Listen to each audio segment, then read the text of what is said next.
My guest today is Bruce Davis, PhD.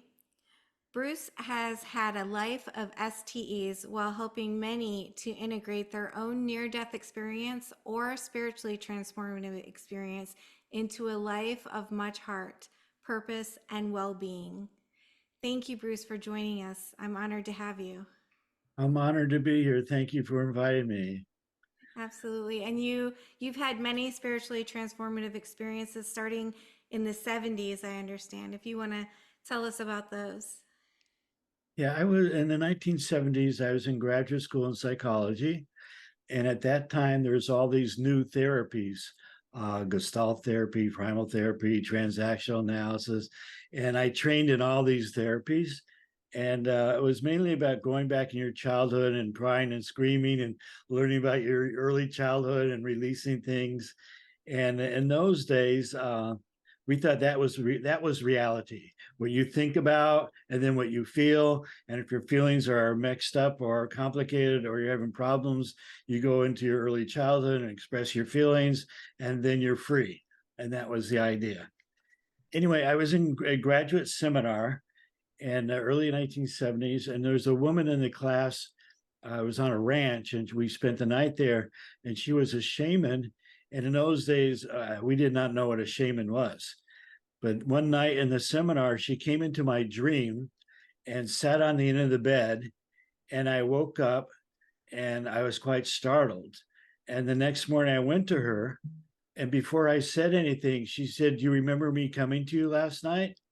And she says, "I've been expecting you, and you will be my student."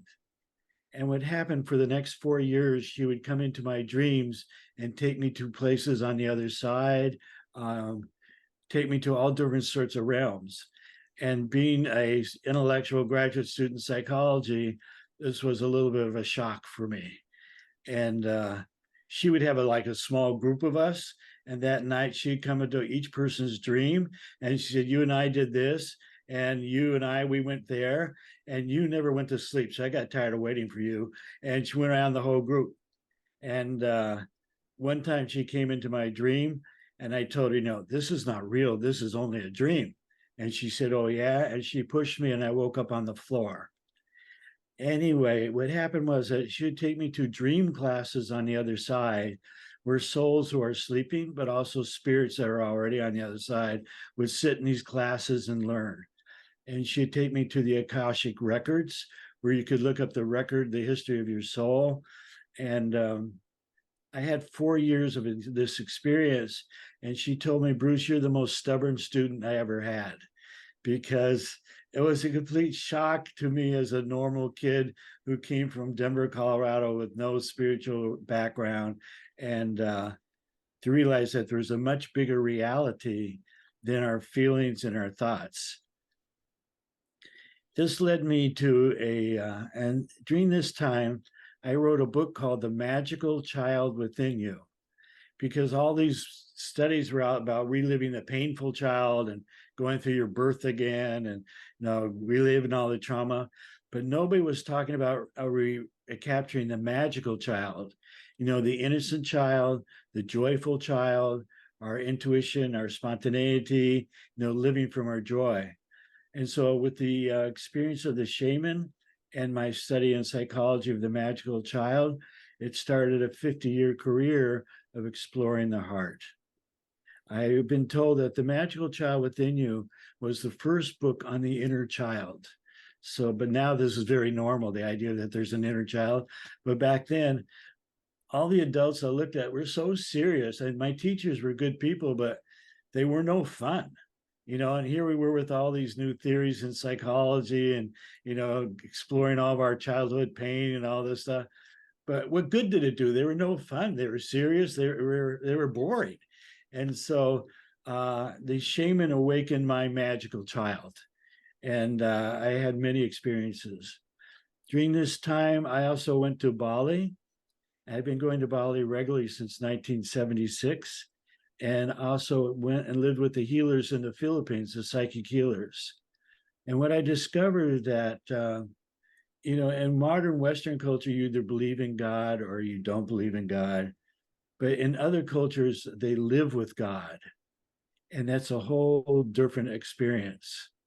And this shaman, she lived with God. It was part of her everyday reality. And it's a whole different reality. And so people who have NDEs or spiritual experiences in our culture, they feel very foreign, like they feel like I don't belong here, nobody understands me. What am I doing? What is all this? But in other cultures, these experiences are very normal and they're routine. What was interesting about the shaman was every nursing mother in her small village, she was from Samoa, was her mother, and every father was her father. And so she grew up with all this love from the beginning. And so for her, the spiritual reality was normal, expected, and it's just an everyday part of life. She didn't believe in God, she lived with God. And what's interesting, since we've been taking groups for many years to the Philippines, for the first 6 months, the baby is held. Either mom, dad, uncle, older brother, neighbor, somebody is always holding the baby for the first 6 months. So, as a psychologist, it's very interesting. The baby keeps this deep sense of peace.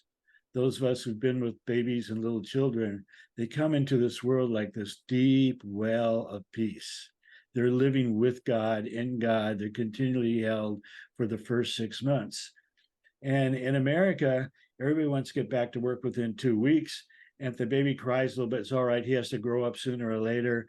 And right away, within the first few days, there's this energy like, is anybody going to feed me? Is anybody going to take care of me? This nervous energy, this fear energy begins at a very early age. And we go into our heads, we go into personality very quickly and very strongly. And what I've discovered is that this big personality, this big, with the root of fear and nervousness, it keeps us separate from our deep heart. It keeps us separate from our well of peace. And so people have a near death experience after an automobile accident, but it doesn't happen to many of us in normal life because our minds are so thick and so busy, and our thoughts are so heavy, that it keeps us away from these spiritual experiences. So anyway, after living in the with the shaman for 4 years, writing the book, and then Bali, and the other part of Bali is very interesting. The babies are held for the first 6 months, and then they start this prayer that they do 2 or 3 times a week, and the prayer begins with "I remember emptiness." And in our culture, nobody talks about emptiness. Maybe if you're an advanced Buddhist. But when you remember emptiness, you don't hold on to your anger and your needs and your worries and all that stuff.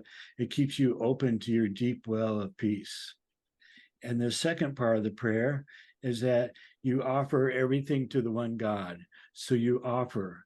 In our culture, nobody's really offering too much. We're mostly needing. I want this and I want that, and so that keeps our mental activity not open but closed and driven towards needing. And then the third part of the prayer is that I offer everything to all the manifestations of God. So nature, our friends, God is in everything and everyone. And this is very similar to an NDE experience people have, that God is in everything. Well, they're practicing that beginning at age 2, 3 times a day. And then the fourth part of the prayer is that I offer everything in my heart to my ancestors. I connect again with all the people I know on the other side. And in our culture, we sort of forget about people on the other side and we miss them, but we don't connect with them much unless we have an NDE, and then we connect with them. And then the ending of the prayer, once again, is to remember emptiness. And so the whole culture of Bali is very magical, very spiritual, because there's stay what we call an NDE experience without the ND, no, without the near death.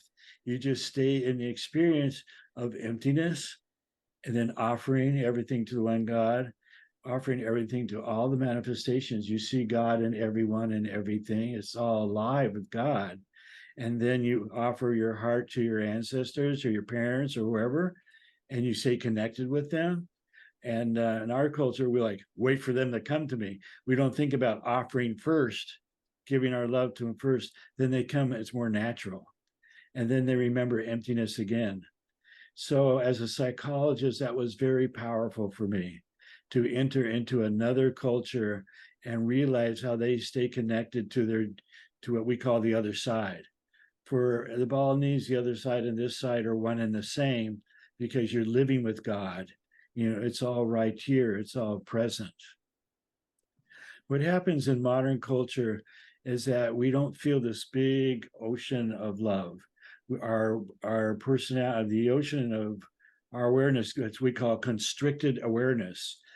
All this energy gets constricted through our personality and through our thoughts. And so all this energy of our awareness gets narrowed down to thinking and wondering and needing and worrying. And we spend an entire life in our thoughts. And what I found as a psychologist is that most of us, we live on the surface of our awareness. It's like the ocean of awareness. We live in the waves of daily life. And we do the best we can to stay comfortable with the news and the weather and everything busy, and our husbands and wives and the kids. And, we're just like trying to stay comfortable living on the waves of daily life. But if you practice this prayer where you have emptiness, you go much deeper in your awareness. And you don't live on the waves of daily life. You live in this deep well of well-being, which is similar to our NDE experience without the ND part of it. You're just in the experience. And so other cultures, they don't live in what we call constricted awareness. They live in what we call expanded awareness. When we live in constricted awareness, we always want to be comfortable and we never have enough. There's not enough money. The house is not big enough. The work is not enough. My partner's not enough. Whatever it is, there's this feeling that there's never enough. And we think that if we change our daily life, it will be better. But what happens is that you get a new partner and soon enough, they're not so much better either. Or you get a bigger house and there's a problem, or you get some more money, but you never have enough money. You get a better job, but there's still not enough. And that's because we're living on the surface of our awareness. We're living in the waves of the ocean, and with the weather and the news and everything else in our daily life, there's this feeling of panic, anxiety, nervousness. And so unless we have an NDE, most of us don't know the ocean. And even when most people meditate, they're just watching their thoughts. They're watching their breath or doing a mantra. They're not going deep inside their heart. And so what I've learned is that when we meditate, besides this prayer of welcoming emptiness, you want to go deep inside your heart and receive the E part of our ND. So people who have NDEs, they come back to their personality, they come back to their everyday life, and everything is not enough, and everybody's always complaining. And you have this experience, no, there is enough. It's incredible. It's a love without end. It's an awareness that's incredible. And it's who we are. All the rest of the stuff, all the daily story is just a dream. It's not real, because it's just the surface of our awareness. It's not our true awareness. Anyway, after coming back from Bali and the Philippines, living with the healers there, they're very special, beautiful people. And I came back to America and everybody's running around doing the old story. And I thought, this must exist in our own culture. You must be able to have this experience without a near-death experience, this deep well of peace, this God, not an idea, but an actual living experience, must live in our own culture. So anyway, I've been taught through dreams for the last 40, 50 years. And one night I had a dream where I was in this big valley and a bird landed on my shoulder. And I felt the peace that I felt with the shaman. And it was just incredible peace. And I woke up thinking about St. Francis. And for me, St. Francis was a garden statue. I was not raised Christian. It was just a garden statue. And my European friend said, no, there's a place in Italy that has this energy that you're talking about. Incredible peace. And so, long story short, first time I went to Assisi, Italy, we had 88 people in our group from 11 countries. Because in that time I was doing seminars around Europe and Japan, teaching about the shaman and all these different things. And I said, "You guys want to come with me? There's a place in Western culture that has this energy." They said, "Okay, we're coming." So a big group of us went to Assisi, Italy, and I felt like I came home. I never thought I'd find a home in Western culture. The peace is so deep. And St. Francis was not, he didn't believe in God. He lived with God. He saw angels. He experienced Christ and Mary and all the deities as real. No, it was in his life, it was part of his day. And that changed my life to find a home in Western culture. This was in the early 1980s. And ever since then, I've been bringing groups to Italy, and we started a center in Italy for all religions in Assisi, Italy, and the footsteps of St. Francis. And people from all the world come because they want to sit in this peace without the ND part. You don't need the ND part, you need the experience part. And what's interesting is that St. Francis spent a lot of time in silence. He left the daily world and went to these beautiful caves up above Assisi and nearby mountainsides. And in the silence, it washes our awareness. You don't think so much. And he saw Brother Sun and Sister Moon and the birds and the flowers. He came home inside, and his best friend was called Lady Poverty. Well, the Balinese would call this emptiness. It's not about being sick or poor or all these things. It's about being humble and simple and empty. And you'd sit in the cave, and Lady Poverty wasn't suffering for God, it was holding him for God. It was supporting him to be available. And most of us in our culture were not available. We're too busy. We're too occupied. And so that separates us from the E part of our NDE. It separates us from our true spirituality. When you met the shaman, did she ever end up telling you why you were the chosen one? Why I was chosen? Yes. No, she told me I've been expecting you, and her shaman had told her that I was coming. And so, she said we are all given three teachers, one in body and two out of body. Everybody's given that. And you have to recognize it and receive it and really receive the teachings. And so she said she had been expecting me, and her shaman had told her that I was coming. I've had a few other teachers in my life. I spent a lot of time in India and stuff. And no, I think it's an agreement we have before we come, you know, and because otherwise I needed to be awakened. In our culture, when I grew up in a non-spiritual family, so spirituality did not exist. Mm-hmm. My parents thought when you're dead, that's it. You live in the memories of others. That's not true. You live, your soul goes on. So she needed to awaken me. And it was very difficult because there was nothing in my upbringing that supported her whole culture. Uh, she said, life is a dream. You need to awaken to the dream. One time I was with her in the mountains in California, and she said, no, there's going to be an earthquake. And then a minute later, there was an earthquake, and the whole earth shook. I mean, she had all kinds of abilities. And her shaman spoke to her at a distance and relayed meetings to me. One time she told me, you need to join me in Las Vegas. Well, Las Vegas was the last place I wanted to go. But we got to Las Vegas, and she said, I want you, she attended a convention, and I just hung out.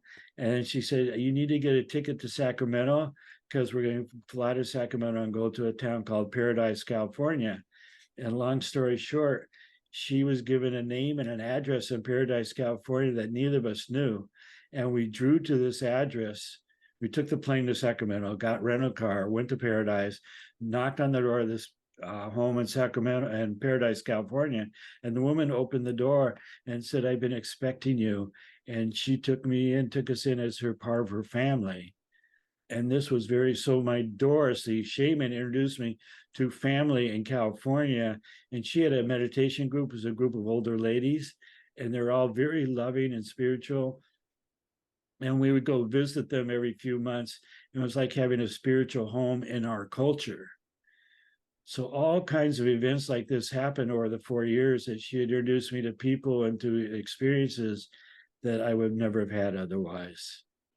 What happened during your experiences when she would visit you in your dreams? Were you having out of body experiences together?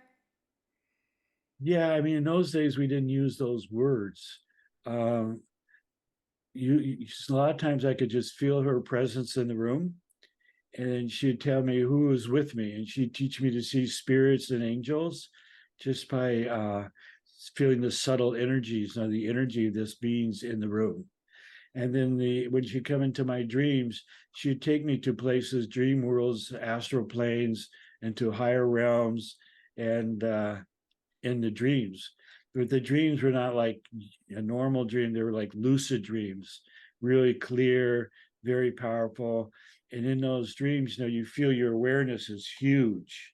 You know, you kept teaching me, Bruce, you identify too much with your body. You identify too much with your personality. It's just all temporary. It's not who you are. And so the dreams were introducing me to who we really are, which is this big awareness of peacefulness.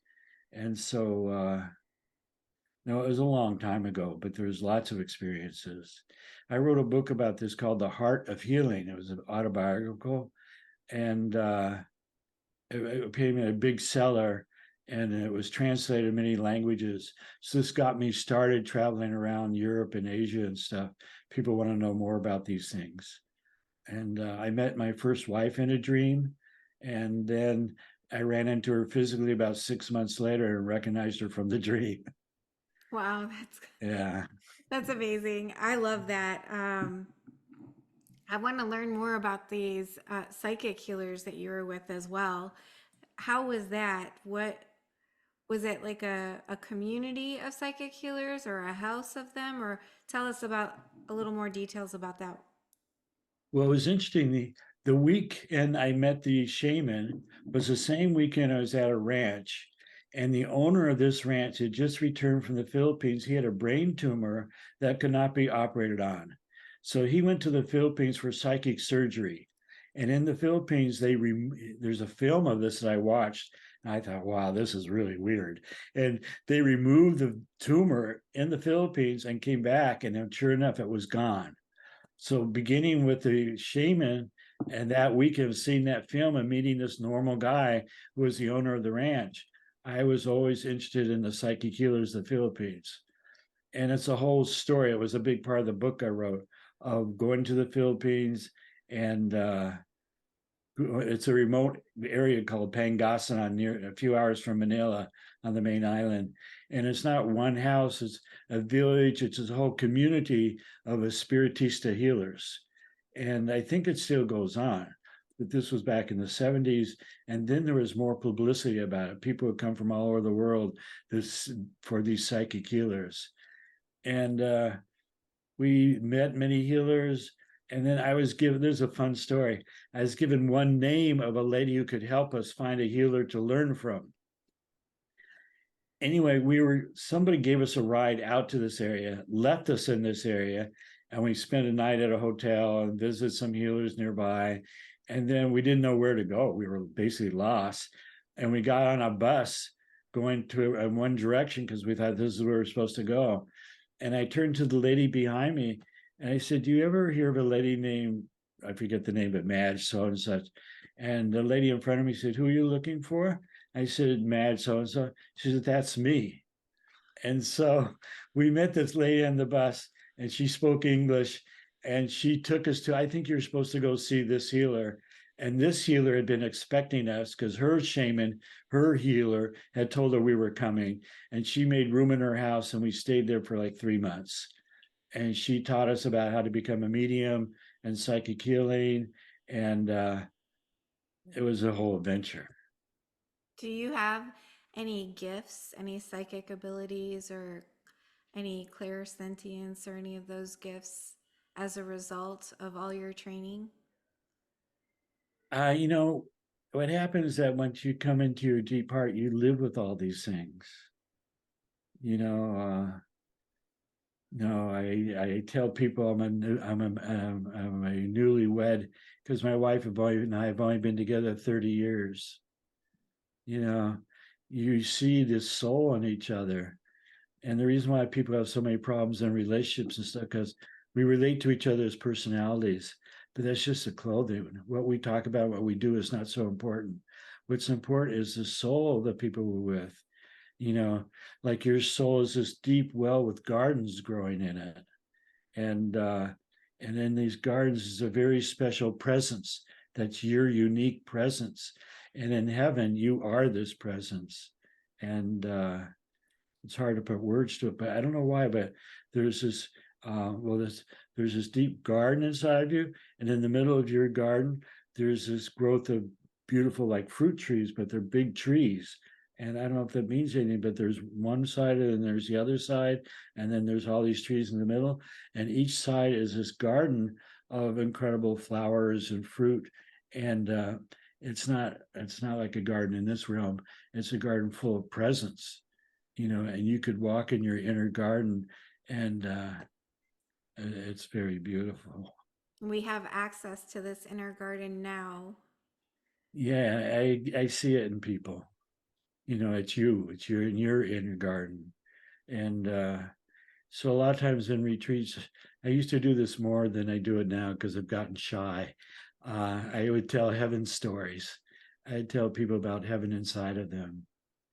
And when I went to Sisi, a door opened up. I started seeing angels much more literally. I used to give talks on angels, and now I've become more shy and I don't do that so much. But in those days, when I was in my 20s and 30s, I was more wild and crazy, and I would give talks about anything. I think it's a very interesting topic. Yeah, I know. To be honest, I'm almost semi-retired. We offer retreats now in silence where people are receiving their deep heart, coming out of what we call a constricted awareness. And that's the gift that my wife and I offer to people, uh, is to come much deeper into ourselves and have a real spiritual journey. And if you're supposed to see the angels or feel them or hear them, that's beautiful, but it's not as important as coming into your own heart. The prayer that you discussed earlier, is that located in any of your books, or where might we be able to find that prayer?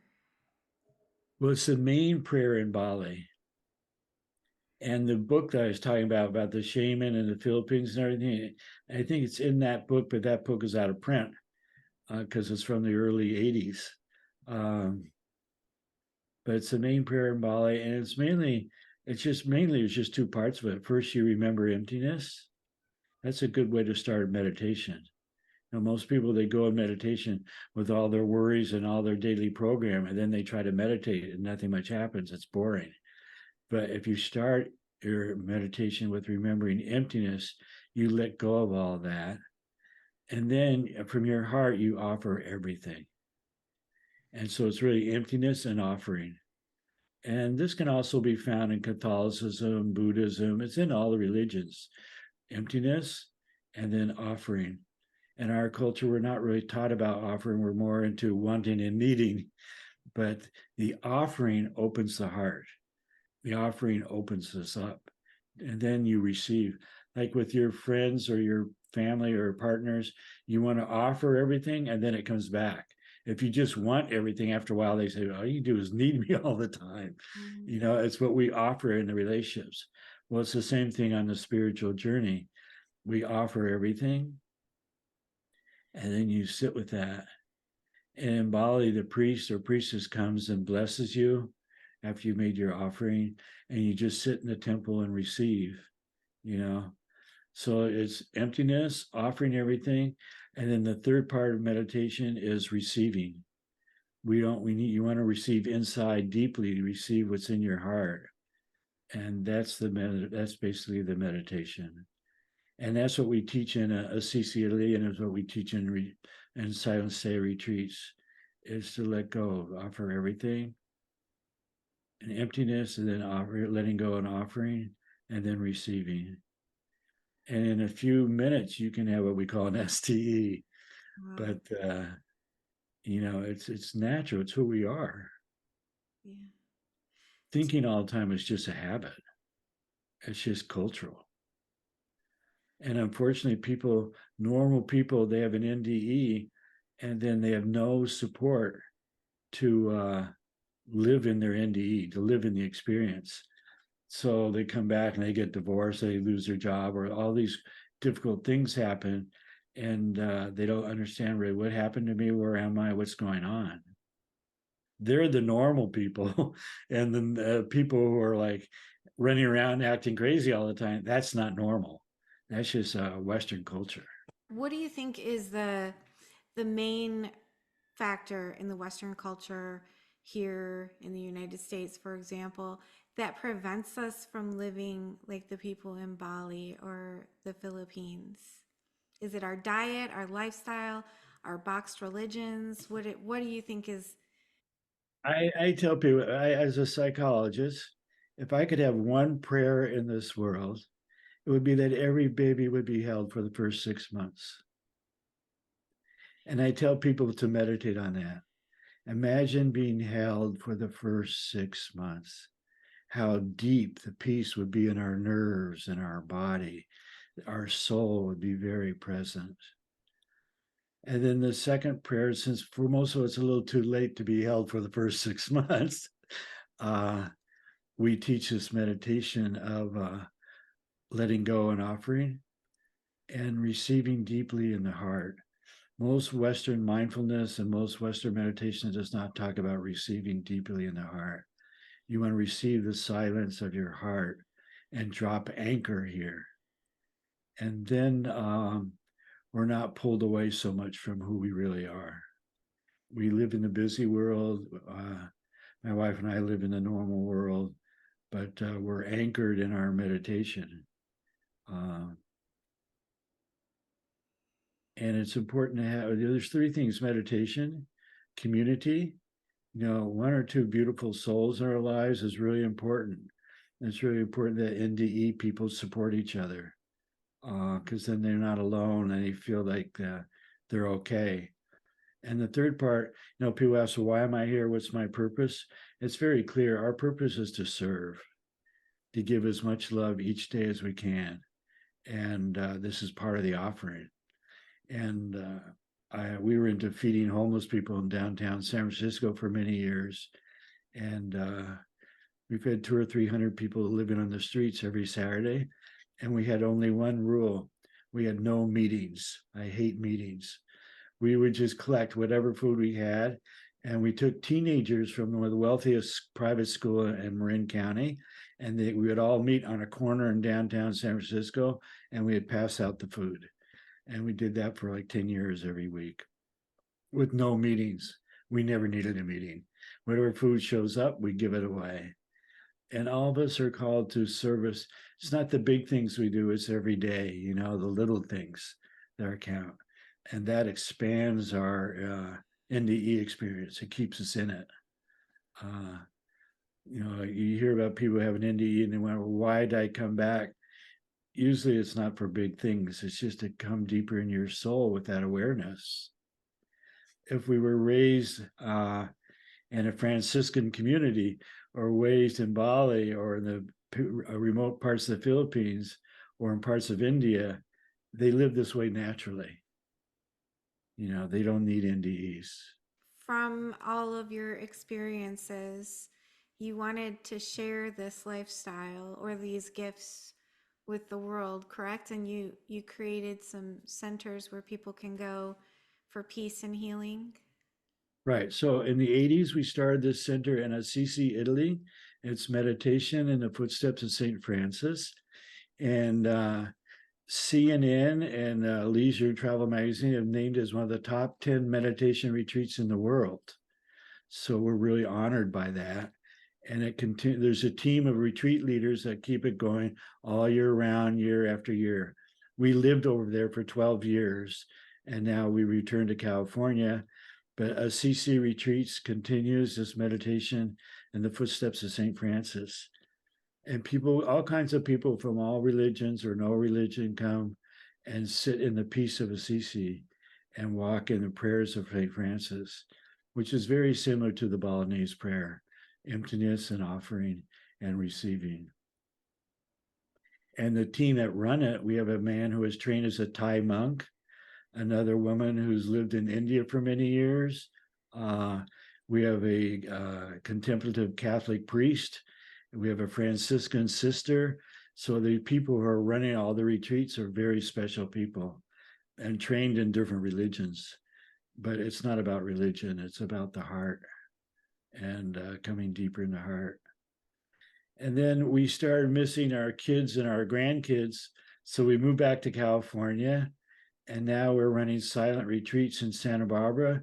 And we're just about to open a new silent retreat in Ojai, which is near Santa Barbara in the mountains.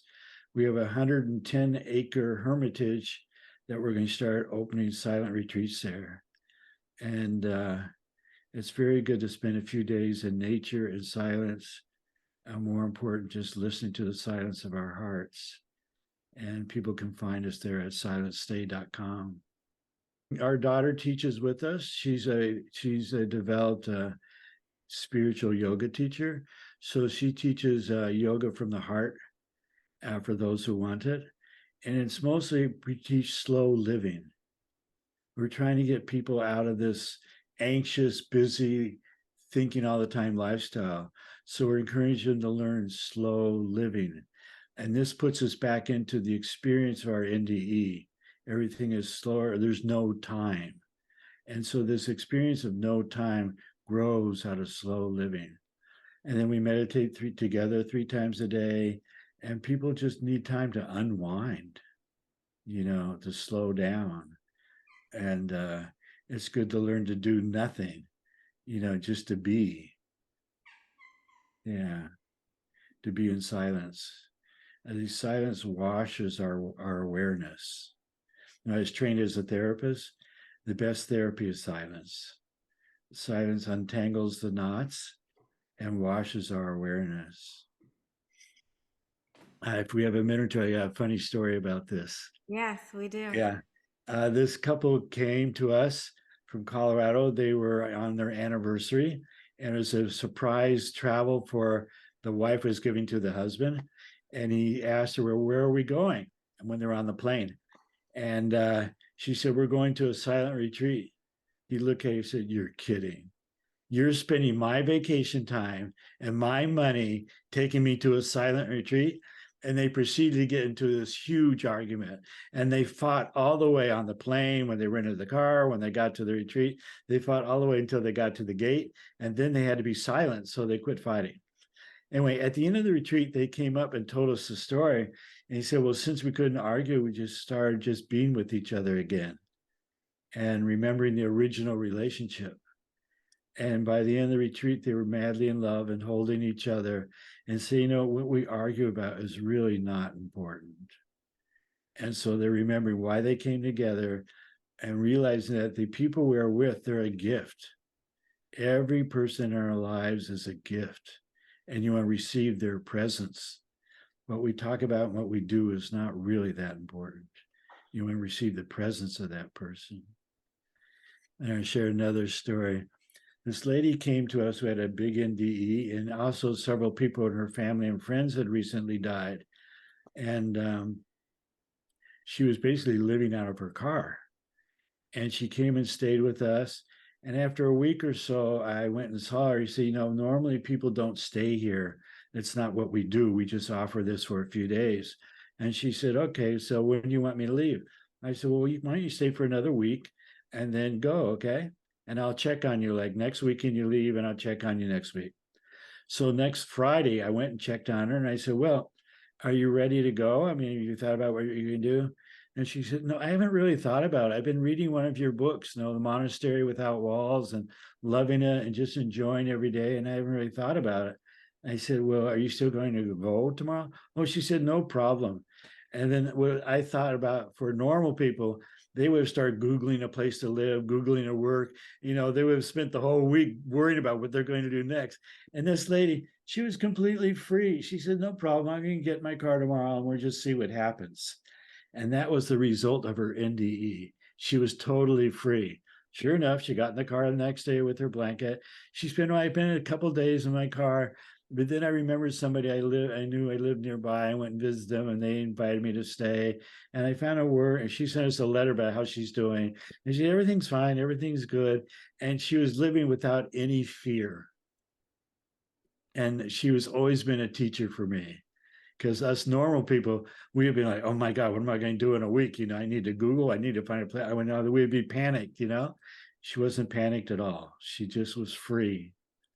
And so when we come into our heart, when we stay with our NDE experience or SDE, whatever it is, we live with much less fear, you know, and that's what it's all about.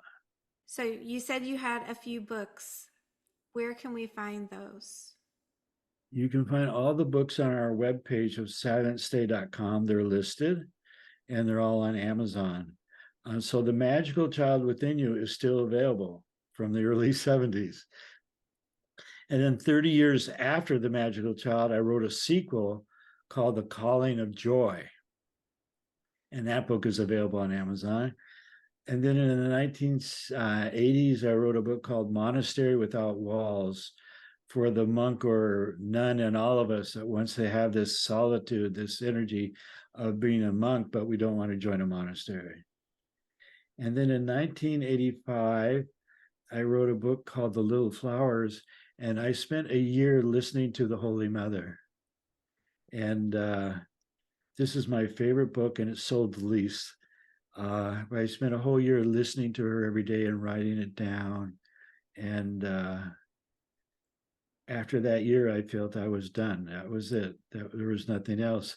But that was 1985. So I'm still here for some reason.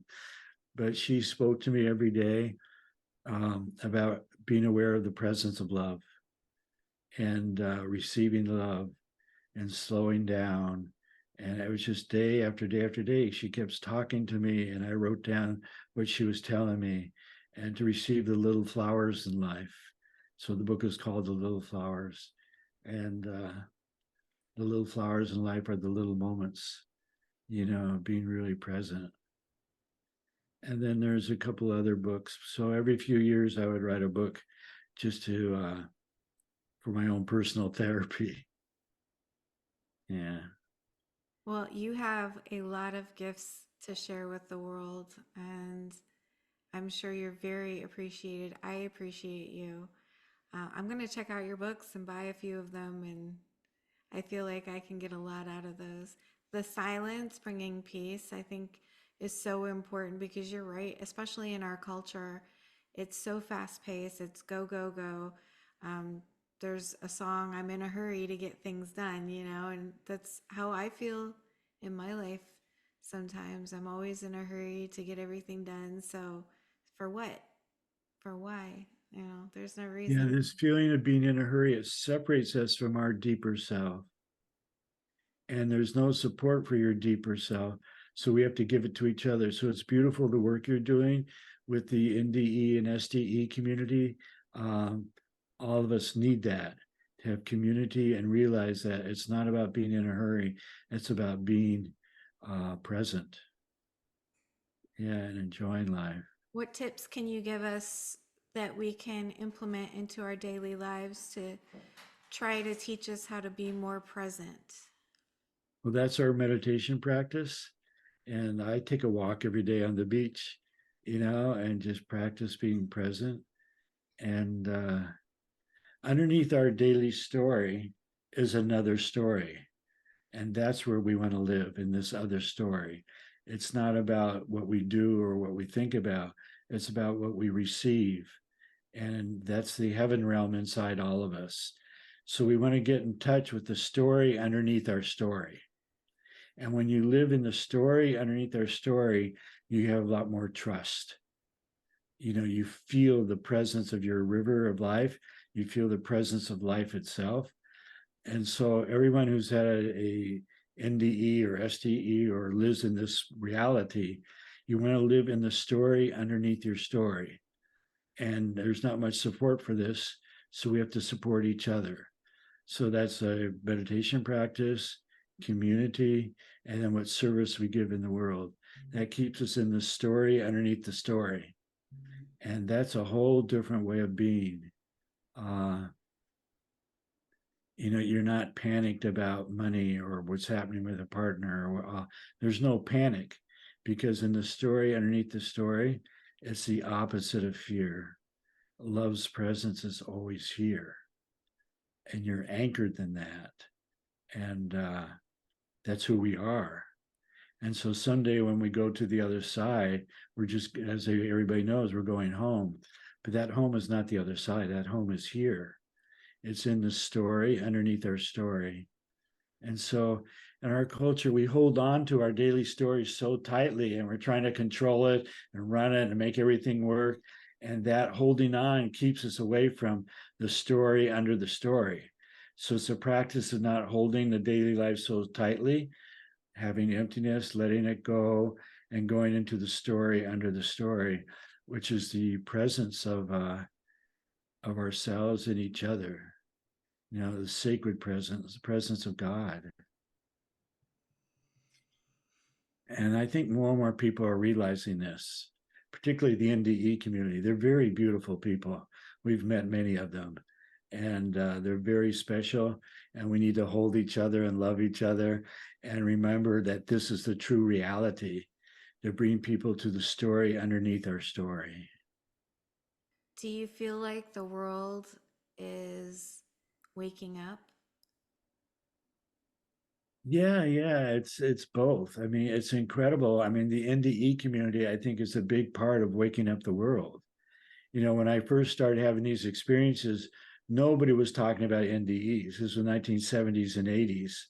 Nobody was talking about seeing angels and all these things, and Christ and Mary and all these things.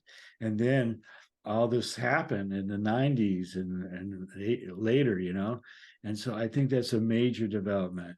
And I think people letting go of the doctrine of religion and coming to the substance of religion is happening everywhere. It's not about dogma. It's about love and receiving uh, God inside of us. And one of the big obstacles is how judgmental we are towards ourselves and each other.